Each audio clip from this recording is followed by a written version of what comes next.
कि आपने कभी सोचा कि जिस दुनिया में हम रहते हैं वो दुनिया इतनी एडवांस टेक्नोलॉजी में कैसे तब्दील हो। सबसे ज़्यादा किसने हमारे जीवन के हर क्षेत्र में सोशल और इन्वायरमेंट को चेंज किया, जिसने ना हमारी ब्रह्मांड को जानने में हेल्प की है बल्कि उन्होंने इस ब्रह्मांड को ही बदल कर रख दिया है। किसी भी बॉल को ऊपर फेंकने पर वो नीचे क्यों आने लगती है, ऊपर ही क्यों नहीं स्टेबल होती है। आइए इन सभी कॉन्सेप्ट को जानते हैं आज के इस नए वीडियो में।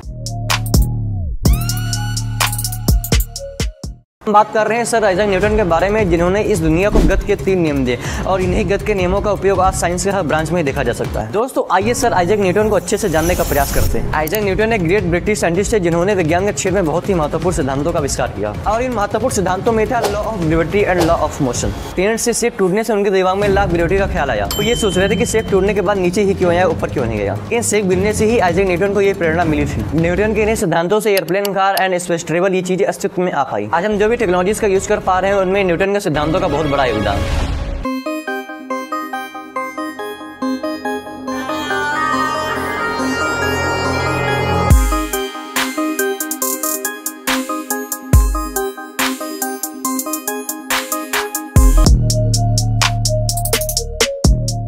बात करते हैं मैक्सवेल के बारे में, जिन्होंने ऐसा किया कि बिजली और मैग्नेटिज्म ये 2 अलग अलग ताकतें नहीं है बल्कि इलेक्ट्रोमैग्नेटिक फोर्स के 2 अलग अलग रूप। इसे कुछ इस तरीके से समझा जा सकता है कि किसी तार में इलेक्ट्रिक करंट फ्लो कराई जाती है तो उस तार के चारों तरफ एक मैग्नेटिक फील्ड जनरेट होती है। यह मैग्नेटिक फील्ड इस तरह से काम करती है जैसे किसी एक मैग्नेट से प्रोड्यूस हुई मैग्नेटिज्म। इसके बारे में और अच्छे से जानने के लिए आप क्लास 12 एनसीईआरटी फिजिक्स की बुक को पढ़िए, उनमें इन सभी कॉन्सेप्ट को अच्छे तरीके से एक्सप्लेन किया गया है। आइंस्टाइन की थ्योरी ऑफ रिलेटिविटी ने ब्रह्मांड के बारे में हमारी सोच ही बदल कर रख दिया, जिसके लिए एक लाइक तो बनता है। इस थ्योरी के अनुसार टाइम एंड स्पेस एक दूसरे पर डिपेंड नहीं करते बल्कि किसी भी ऑब्जेक्ट और ग्रेविटी के इफेक्ट के अनुसार चेंज होते हैं। अब इन थ्योरीज के भी 2 पार्ट है, पहला special theory of relativity and दूसरा जनरल थ्योरी ऑफ रिलेटिविटी। इन दोनों के बारे में अच्छे से जानने के लिए इंटरनेट पर सर्च कर लेना या फिर इस QR कोड को स्कैन करके आप पढ़ सकते हैं। आइए अब चलते हैं चौथे सीन पर।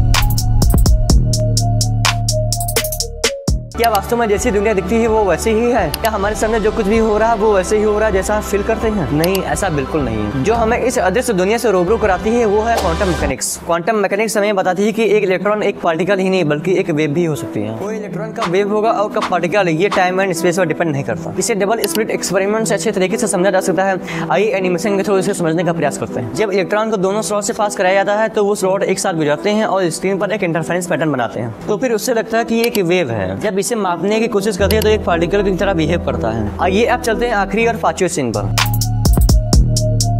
यह थ्योरी हमें यह बताती है कि स्पेस और टाइम कैसे बने। इस थ्योरी के अनुसार 13 अरब 80 करोड़ साल पहले ये सारा ब्रह्मांड एक बिंदु के रूप में था जिसे हम सिंगुलरिटी के नाम से जानते हैं। ये पॉइंट अकल्पनीय रूप से बहुत ही छोटा और गर्म था। फिर इसमें महाविस्फोट हुआ जिसे हम बिग बैंग के नाम से जानते हैं और इसी विस्फोट के बाद ही टाइम और स्पेस अस्तित्व में आया। एक बार आप इमेजिन करिए कि ये स्पेस है क्या, स्पेस में हम जो अपने आप को मूवमेंट करवा पा रहे हैं ये किस तरीके से हो पा रहा है, आखिर स्पेस है क्या और ये स्पेस किन चीजों से मिलकर बना है। इसके बारे में आप एक शांत जगह पे जाइए और इमेजिन कीजिए, इसका फीडबैक हमें कमेंट में दीजिए। बैंक के बारे में अच्छे से जानने के लिए आप हमारे इस वीडियो को देखिए, हमने इस वीडियो में अच्छे से एक्सप्लेन किया, लिंक डिस्क्रिप्शन में अटैच है। फिजिक्स ने सिर्फ वैज्ञानिक दृष्टिकोण से ही नहीं बल्कि हमारी जिंदगी को पूरी तरह से बदल कर रख दिया है। बिजली से लेकर इंटरनेट तक, स्पेस ट्रैवल से लेकर मेडिकल इक्विपमेंट तक, यहाँ तक कि आप जो इस वीडियो को देख पा रहे हैं वो सब पॉसिबल हो पाए इन फिजिक्स की वजह से। तो ये तो कुछ बड़े इनोवेशन जिन्होंने हमारी दुनिया को कुछ अलग ही लुक दिया है। अगर वीडियो पसंद आए तो चैनल को सब्सक्राइब जरूर कीजिएगा। अगली वीडियो किस टॉपिक पर चाहिए हमें कमेंट करके बताना। मिलते हैं अगली वीडियो में, तब तक के लिए बहुत बहुत